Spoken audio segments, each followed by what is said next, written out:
Right, thank you for that. We are now coming to Prime Minister's questions, where I am going to be calling... Prime Minister, come on, let's be having you. Gurry Sambrook's waiting. Gurry Sambrook. One, sir. Mr. Speaker, this morning I had meetings with ministerial colleagues and others. In addition to my duties in this House, I shall have further such meetings later today. Gurry Sambrook. Thank you, Mr. Speaker. Over the last week, thousands of people across Frankly Great Park and South Northfield have done what's been asked of them to go and get a test because of a small number of South African variant cases in the constituency. Would the Prime Minister join me in thanking Dr Justin Varney and Councillor Simon Morrell and Birmingham City Council for everything they've done to be able to scale up mass testing across Frankly Great Park and encourage anyone who hasn't had a test so far to get one at one of the designated sites? Yes, indeed, Mr. Speaker. I thank my honourable friend for raising it. I join him in thanking the NHS staff who are scaling up the surge testing in the way that he describes, and I encourage everybody in the area and indeed throughout the country to get a vaccine when you're asked to do so. Let's come to the Leader of the Opposition, Keir Starmer. Mr. Speaker, can I begin by thanking everybody involved in the vaccine rollout? We've now vaccinated, I think, 12.6 million people. We're on course to vaccinate the first 4 priority groups by the end of this week. That's a truly amazing achievement. Can the Prime Minister confirm today that the Government will extend business rate relief beyond March 31st? I'm afraid, Mr. Speaker, I'm glad to hear him join in praise of the vaccine rollout, which is indeed, I think, a tribute to the NHS staff and the Army, the volunteers, and many, many others. On his point about the extension of business rate relief, he knows that this government is committed to supporting businesses and people, livelihoods throughout the pandemic. That is what we will continue to do, but he should wait until the budget for the Chancellor to explain exactly what we're going to do. Mr. Speaker, I think that answer was that the Prime Minister can't give an answer yet. But hundreds of thousands of businesses are affected by this. And the trouble is, Mr. Speaker, that businesses don't work as slowly as the Prime Minister. They need an answer now. As the British Chamber of Commerce says, businesses simply can't wait until the March budget. Let me try another vitally important question for businesses and for millions of working people.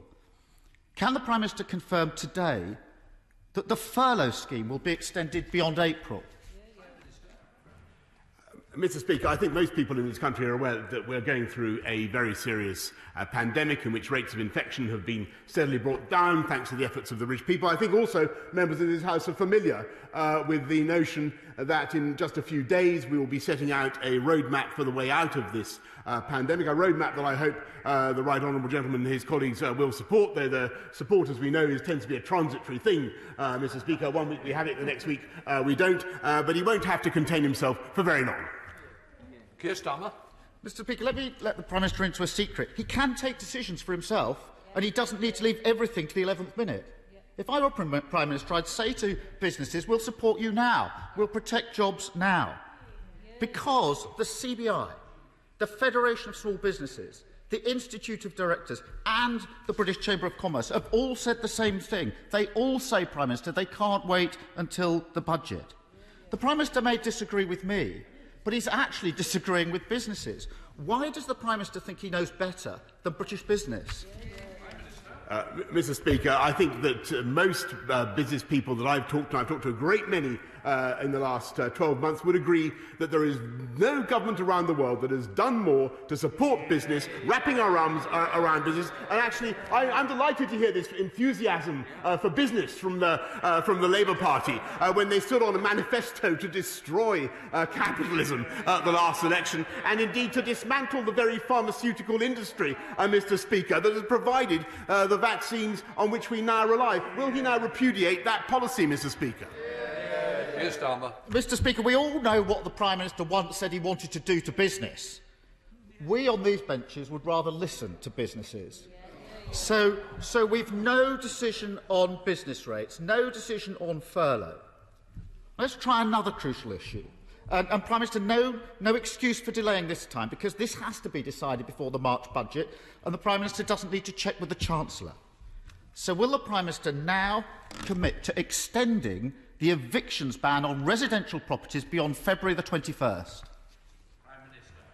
Mr. Speaker, I've said repeatedly that what we will do in this government and throughout this pandemic is put our arms around the British people, support them throughout the pandemic and make sure that people are not unfairly evicted during the pandemic. That is what we will do. What I hope very much, Mr. Speaker, is that we may hear from the right honourable gentleman opposite that he not only has now had a Damascene conversion to the importance of business, but a Damascene conversion to supporting all the government's policies to support business, rather than sniping from the sidelines. Why doesn't he just get behind us and back the government, back us in our efforts to back business and back the British people?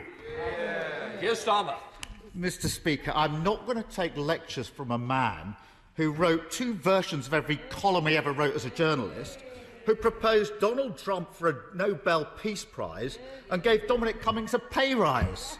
Back to the question. Another area where the Prime Minister repeatedly delayed and now changes policy pretty well every day is securing our borders against variants of COVID. Every week the Prime Minister comes here and says we've got one of the toughest regimes in the world. We know his Home Secretary disagrees with him. We know the Health Secretary disagrees with him. Luckily, Mr. Speaker, Oxford University keep track of how tough border restrictions are in every country.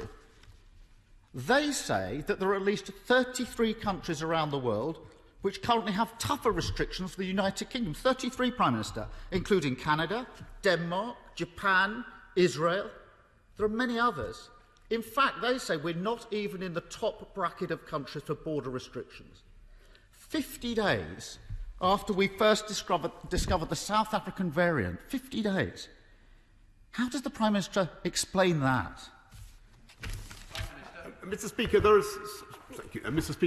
are some countries in Europe that do not even have a hotel quarantine scheme, such as the one we're putting in on Monday. We have amongst the toughest border regimes anywhere in the world. And people should understand that on a normal day, Mr. Speaker, at this time of year, you could expect about 250,000 people to be arriving in this country. We've got it down to about 20,000, 5,000 of whom are involved in bringing vital things into this country, such as medicines and food, as we discussed last week, and he agreed that was a good idea, Mr. Speaker. Unless he actually wants to cut this country off from the rest of the world, which I think last week he said he didn't want to do, unless, of course, he's changed his mind again, Mr. Speaker. I think that this policy is measured, it is proportionate, it is getting tougher from Monday. I hope that he supports it. Keir Starmer. Mr. Speaker, the truth is this. The Prime Minister is failing to give security to British businesses and he's failing to secure our borders. The Prime Minister often complains that we never put forward constructive proposals, so here's 2 for him. Support businesses and protect jobs now by extending furlough, business rate relief and VAT cuts for hospitality. And second, secure our borders with a comprehensive hotel quarantine on arrival. No more delays. Will he do it? Mr. Speaker, we've just announced the quarantine policy, which, as I've said to the House, is amongst the toughest in the world and tougher than most other European countries, certainly. I'm delighted that he's now supporting business in his latest stunt of bandwagoneering, not a policy for which he was famous before, Mr. Speaker. But he moves from one side of the other in the debate throughout this crisis. And some people, Mr. Speaker, some people have said that this is a good crisis. Mr. Speaker, some people have said this is a good crisis. Some people have said that this crisis is a gift that keeps on giving. Mr. Speaker, those people sit on the Labour front bench. I think it is disgraceful that they should say those things. I believe this is one of the biggest challenges this country has faced since the Second World War. And thanks to one of the fastest vaccine rollouts anywhere in the world, I believe it is a challenge this country can meet and is meeting. And I believe that of that vaccine rollout programme, this House and this country should be very proud. Speaker, can I thank the Prime Minister for the decisions he took last year that have meant that the vaccine programme is in such a good position this week. Despite that success, it is vital that that programme keeps pace with the changing variants. can he update the House on where the UK stands on ensuring that the UK supply chain is in place and that we don't get behind as the virus mutates? Prime Minister. My right honourable friend asked an extremely important question, and that's why we recently announced an agreement for 50 million doses with the manufacturer CureVac, because we believe that that may help us to develop vaccines that can respond at scale to new variants of the virus. And as the House will have heard from the Chief Medical Officer and the Deputy Chief Medical Officer and others, I think we're going to have to get used to the idea of vaccinating and then revaccinating in the autumn as we come to face these new variants. Let's head up to Skye and Lochaber with SNP leader Ian Blackford. Ian Blackford. Thank you, Mr. Speaker. New research from the Joseph Rowntree Foundation and the baby bank charity Little Village has revealed that 1.3 million children under 5 are living in poverty in the United Kingdom. This is a truly shocking figure that should make this Tory government utterly ashamed. The Scottish National Party has repeatedly called for a financial package to boost household incomes and reverse this Tory child poverty crisis. The Prime Minister has the power to tackle child poverty right now by making the £20 uplift to universal credit permanent and by extending it to legacy benefits. The Tory government's been stalling on this for months. Will the Prime Minister finally act, or will he leave millions of children out in the cold? Minister. Mr. Speaker, I think that the whole House in this country should be proud of the way we've tried to look after people, the poorest and neediest families throughout the country, not just with universal credit, which the party opposite would actually abolish, Mr. Speaker, but by helping vulnerable people with their food and their heating bills, the £170 million winter grant scheme, looking after people with the free school meal vouchers. And as I've said before, Mr. Speaker, we will put our arms around the people of this entire country throughout the pandemic. Let's return to Scotland with Ian Blackford. Ian Blackford. I have to say, Mr. Speaker, that was pathetic.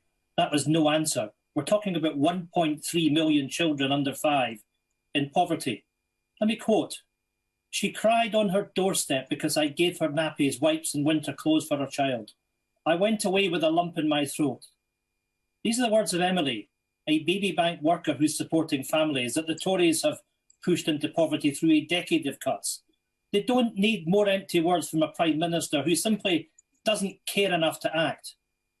Mr. Speaker, this morning a new report from Citizen Advice Scotland warned that Tory cuts could reduce the value of universal credit by as much as a quarter just when people need this money the most.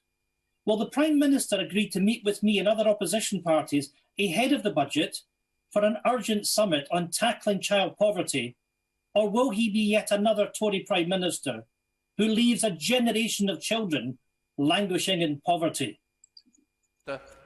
Mr. Speaker, I must say that I reject entirely what the Right Honourable Denton has just said, because I don't believe that any government could have done more to help the people of this country throughout this pandemic, and we will continue to do so. And yes, of course, we bitterly lament and reject the poverty that some families unquestionably suffer. And it is tragic that too many families have had a very, very tough time during this pandemic. But we will continue to support them in all the ways that we have set up. And I may say to the Right Honourable Gentleman, there is a profound philosophical difference between him and me.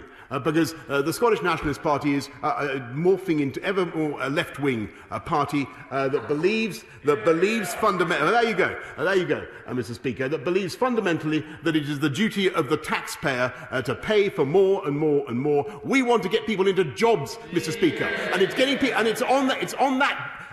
is in that respect that the Scottish Nationalist Party is, I'm afraid, failing their... Well, Prime Minister, we both know that you're only teasing him and we're trying to wind up the leader of the SNP. Please, let's drop it. Let's move on, because Lee Anderson is waiting for you. Lee Anderson. Thank you, Mr. Speaker. A new Freeport for the East Midlands will create over 60,000 new jobs and provide a massive boost for employers such as Cornton Engineering and Abacus in Ashfield. After decades of neglect from Labour MPs, we now feel a sense of hope in the red wall seats. My mum and dad voted Conservative for the first time at the last general election and were touched when the Prime Minister acknowledged their votes were lent. Could my right honourable friend, the Prime Minister, please reassure my mum and dad, my friend, my family and all my constituents that our area will never be let down again? Prime Minister. Absolutely, Mr. Speaker, and I thank my honourable friend for everything he's doing for Ashfield, and he and I have had enjoyable times campaigning for the people of Ashfield, and we'll continue to do so. And I can tell Paul and Jenny that our commitment to levelling up is absolutely rock solid throughout this country. I said to marry on it with Liz Saville-Roberts. Liz Saville-Roberts. Diolch yn fawr iawn, Lefarydd. We've just heard the government claims to have a levelling up agenda, underpinned by a research and development roadmap. The trouble is, the Tories' track record on this isn't good. In fact, it's abysmal. Wales receives the lowest R&D spend per person of the four nations, at around 40% of spend per head in England. And Westminster's obsession with the golden triangle of Oxford, Cambridge and London shows no sign of abating. Will he now commit to a fairer, devolved R&D funding settlement to the Senedd? Or is he content for Westminster's roadmap to be Wales's road to nowhere? Prime Minister.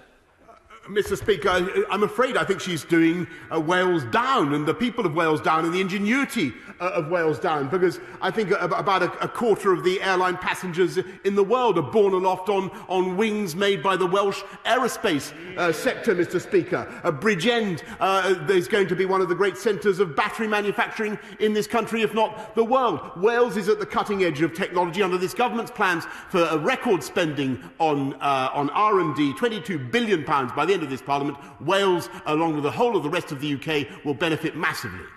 I said to Cheshire with Dr. Kieran Mullen. Dr. Kieran Mullen. Thank you, Mr. Speaker.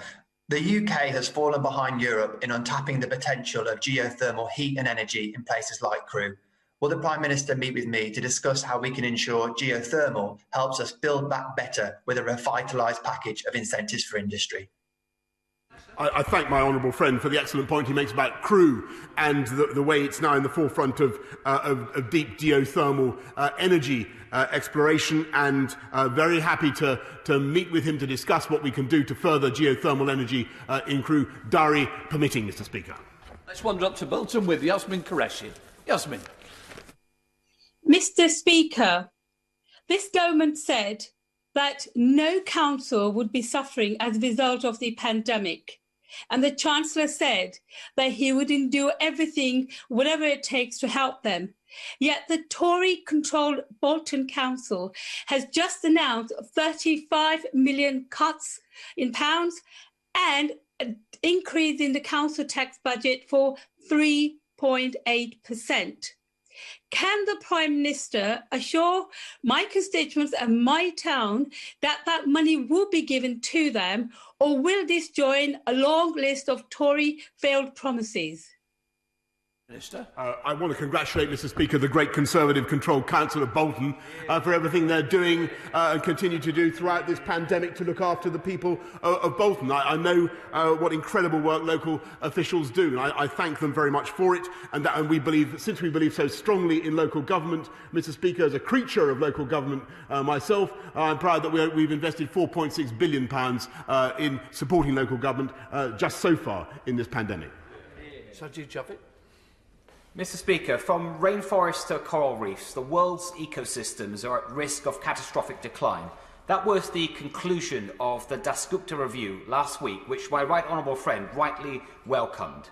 This threat to our biodiversity is not just a moral failure, it is economically short-sighted too. When I asked Professor Dasgupta to carry out this work, he told me that it would not be complete until after the UK had hosted the COP26 summit. But now, given that the summit has been delayed until later this year, and that it will take place alongside our presidency of the G7, does my right honourable friend agree with me that the UK has been presented with a unique opportunity to show global leadership on how we can better protect our most precious asset, nature? My right honourable friend is absolutely right. I thank him for what he's doing himself in this area, and I want the House to know that we want our COP, the UN COP26 summit, to be a landmark event, not just for tackling climate change, but also in biodiversity. And I think it's high time that the leaders of the world took a step to reverse the loss of habitats and species that we've seen over the last century. Let's head up to Oxfordshire with Layla Moran. Layla Moran. Thank you, Mr. Speaker. It's estimated that up to 400,000 people are living with the debilitating effects of long COVID, and some of these are NHS heroes who caught COVID in that first wave. Nearly a year later, I've heard from a doctor who says she wonders if she'll ever be able to walk unaided again, let alone manage a full day of work. Does the Prime Minister recognise that for this group, long COVID is an occupational disease? And will he set up a compensation scheme similar to what we offer our armed forces, so that we ensure that those who have lost their livelihoods by saving lives are fully supported? Thank the honourable lady, because she's right to highlight the incredible sacrifice and effort of NHS staff, many of whom sadly have contracted COVID in the course of their duties, and a great many of whom have sadly continued to be affected by that disease. We must study the long-term effects of COVID and make sure that we continue to look after our wonderful NHS staff throughout their careers. To Yorkshire with Julian Sturdy. Julian Sturdy. Thank you, Mr. Speaker. Can the Prime Minister confirm today that all students will be back in school no later than the 8th of March and commit to starting any phased return straight after half term, so that the really damaging effects of being away from school are not drawn out for any longer than is absolutely necessary? Mr. Speaker, I can certainly confirm that we're going to do everything we can, and I know that that's the settled will of most people in this House, to get our kids, get school children back on March the 8th, if we possibly can. I'll be setting out for my honourable friend as much as we can say on Monday, and then in the week of the 22nd, we'll be setting out a roadmap and setting out the way forward for schools. But we've got to make sure we keep this virus under control, Mr. Speaker. It is coming down, but we cannot take our foot off its throat. Let's head up to the North East with Ian Mearns. Ian Mearns. Very grateful, Mr. Speaker. Having sat on the HS2 Hybrid Bill Committee for 15 months, I was a sceptic as to the economic benefits of the project for the North East. But HS2 is going ahead, at least in the South. It's therefore crucial that the eastern leg of HS2 goes ahead, not just for Yorkshire and the East Midlands, but also for the North East. The Prime Minister has made repeated promises to the people of the North East of his intention to level up and to connect and create opportunities for people here in places like Gateshead. So as we strive to recover from the damage done to so many families and businesses by the pandemic, will the Prime Minister commit to beginning the work on the eastern leg of HS2, starting in the North East, to run simultaneously with the construction in the South, so that our region is not forced to wait another couple of decades for 21st century rail connectivity? Prime Minister. Mr. Speaker, I can certainly confirm that we are going to develop the eastern leg as well as the whole of HS2, and he'll be hearing a lot more about what we're going to do with our national infrastructure revolution, Mr. Speaker, and about what we're going to do to improve not just rail transport, but road transport as well in the North East. Let's head south to Caroline Nance, who's audio only. Caroline Nance. Thank you, Mr. Speaker. There is no shortage of commitment or compassion in my town of Eastbourne for homeless people who are vulnerable and need complex support. However, neighbouring Brighton continues to send its homeless to our town, and we do not have the resources to meet this need. 3 homeless people have died, and I believe there will be inquests. Brighton is not engaging with Eastbourne's council in any meaningful way, and a further 51 placements have been made in recent weeks. Will my right honourable friend join with me in urging immediate engagement from Brighton and Hove council leaders on this as a matter of urgency? Yes, indeed, Mr. Speaker, and I thank Brighton Council and East for cooperating with Eastbourne Council in getting this done. There must be cooperation. No one in this country should be living rough or sleeping or homeless, sleeping rough or being homeless as a result of this pandemic, or indeed through any other cause, Mr. Speaker. We've invested £700 million this year to help people off the streets. It continues to be a national priority, and I'm grateful to my right honourable friend, the Secretary of State for Communities and Local Government, for what he's doing and the various task forces that are currently at work to prevent people coming out on the streets again as we lift the restrictions. Let's head to South Wales with Geraint Davis. Geraint. Mr. Speaker, at DVLA in Swansea, there had been 526 cases of coronavirus since last September, when the Prime Minister told us, at Prime Minister's Question Time, all staff who can work from home are working from home. Yet in March last year, 250 people were working on site. Now the numbers are in their thousands, facing a more infectious and widespread disease. And yesterday, 90 people were sent home following the latest outbreak of coronavirus just before the weekend. So given that BT are on standby to install home secure technology to allow home working, will the Prime Minister meet with me and the union PCS ahead of the strike ballot next week so that workplace numbers can be reduced until the vaccine is rolled out to keep people safe and to avoid an unnecessary strike?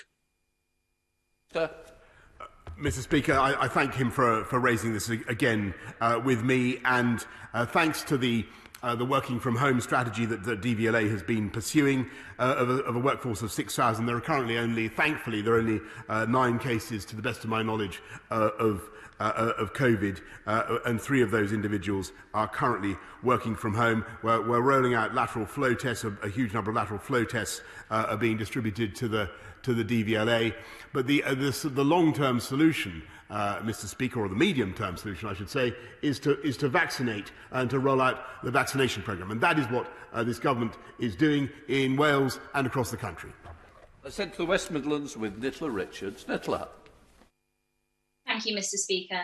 Families across West Bromwich East have been affected by cancer, just like my own, and know all too well that early diagnosis and treatment can save a life.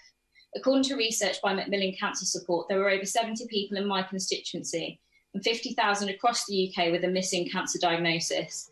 Cancer hasn't stopped during the pandemic, so with this in mind, will the Prime Minister commit to making the resurgence of cancer diagnosis services a top priority as restrictions begin to ease? Minister.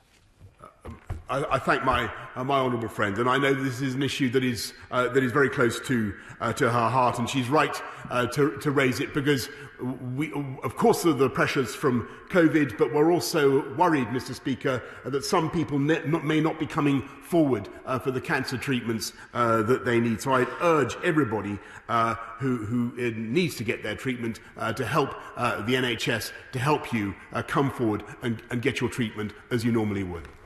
To the North West with Lucy Powell. Lucy. Thank you, Mr. Speaker. The Prime Minister said in November that the £1.5 billion Green Homes grant would be extended to March 2022. Yet in a written answer last week, his minister said that the money would not be carried over from this financial year to next. With just 7 weeks to go, a paltry £71 million has been spent so far. So why is he cutting £1 billion from the Green Homes grant that he promised for businesses, homeowners and the environment?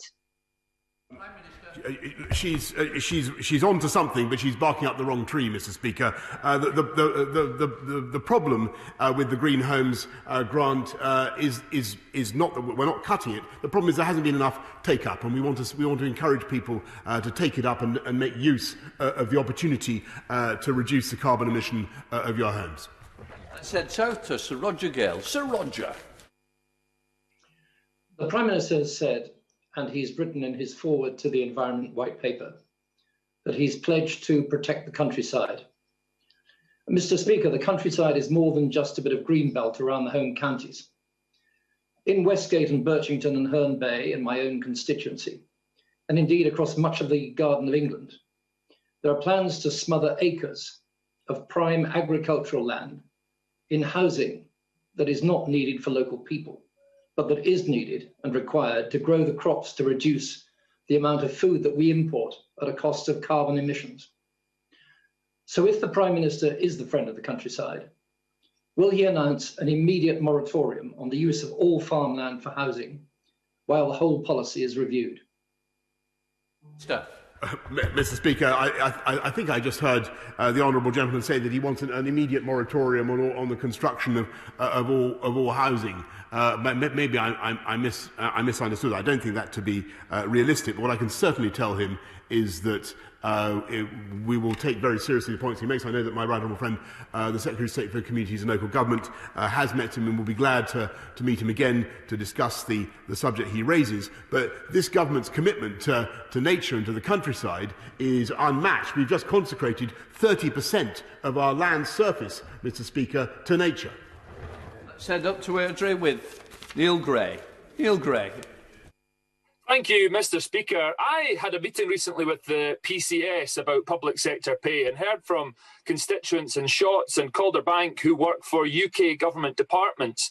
Both are struggling to cover over a real terms pay cut over decades. One has had to take partial early retirement so the lump sum could keep him going. What will the Prime Minister say to the Chancellor to convince him of the need to properly reward all those who have been on the front line during the COVID pandemic and at the very least follow the Scottish Government's lead in fully funding a rise in public sector pay? Prime Minister. Mr. Speaker, we have seen above inflation increases in public sector pay, and that is quite right. And we support particularly increases in investment in our NHS, and you'll know the package that we put in place for nurses. But the single best thing that we can do is support the living wage, which this government introduced and which this government introduced and which we have now increased by record amounts 2 years in a row. And I see the Scottish Nationalist Party, forgive me, Mr. Speaker, the National. I don't know whether they're nationalists or not. Perhaps they could clear it up. Whether they think, maybe are they did up earlier for you? Are they a national party without being nationalists? It's an interesting semantic point, Mr. Speaker. I think they're trying to claim that they pioneered the living wage. I don't think that's right, Mr. Speaker. I seem to remember that it was a certain mayoralty in London that massively increased the living wage when they weren't off the starting blocks, Mr. Speaker. In which case, let's go down to Somerset, who is ready on the starting blocks with Ian Little-Granger. Mr. Speaker, thank you as always. I am delighted my honourable friend is defending democracy by pushing ahead with local elections. But here in the land of King Alfred, the people desperately want to give their verdict on Somerset County Council, which I'm afraid has been using COVID money to spend on things that have nothing to do with the pandemic. They have submitted to the government a form which says nothing, and I fear that my right honourable friend has been misled. We need a referendum down here to test public opinion quickly. But would my right honourable friend, a proud man of Somerset, who understands history more than most of us, not agree the time has come to put our county back together and that we have the whole of Somerset being looked after by Somerset? I know King Alfred would approve of it, and I know the people of Somerset will certainly support the Prime Minister if he supports us. Prime Minister. Mr. Speaker, I thank my right honourable friend, who is a great advocate of Somerset and committed to his constituents, and I thank him for what he's doing. He's raised this now twice with me, and I thank him for that. But my humbly suggest that the best way forward is for the consultation to proceed and for local people to decide what the best form of government, local government, is that they want. Let's head for our final question from Northern Ireland with Gregory Campbell. Gregory Campbell. Thank you, Mr. Speaker. Prime Minister, you're aware now of the problems we warned about over many months before the Northern Ireland Protocol was introduced. These problems are scheduled to get worse from April. Can you outline a timeline where people in Northern Ireland, and indeed all across the UK, as indicated in the Parliament petition last week, when all of us can enjoy free trade across the nation, including from GB to NI, as every other independent trading nation enjoys. Yes, indeed, Mr. Speaker, and I've made it absolutely clear to our EU friends and partners that we want to make our relationship work, but it is also absolutely essential that there should be untrammelled free trade exchange of goods, people, services and capital through all parts of the UK, and we will do everything we can to ensure that that is the case, including, as I've said in the chamber before, and to his honourable colleagues, including invoking Article 16 of the Protocol if that is necessary. I'm suspending the House for 3 minutes to enable the necessary arrangements for the next business to be made. Order.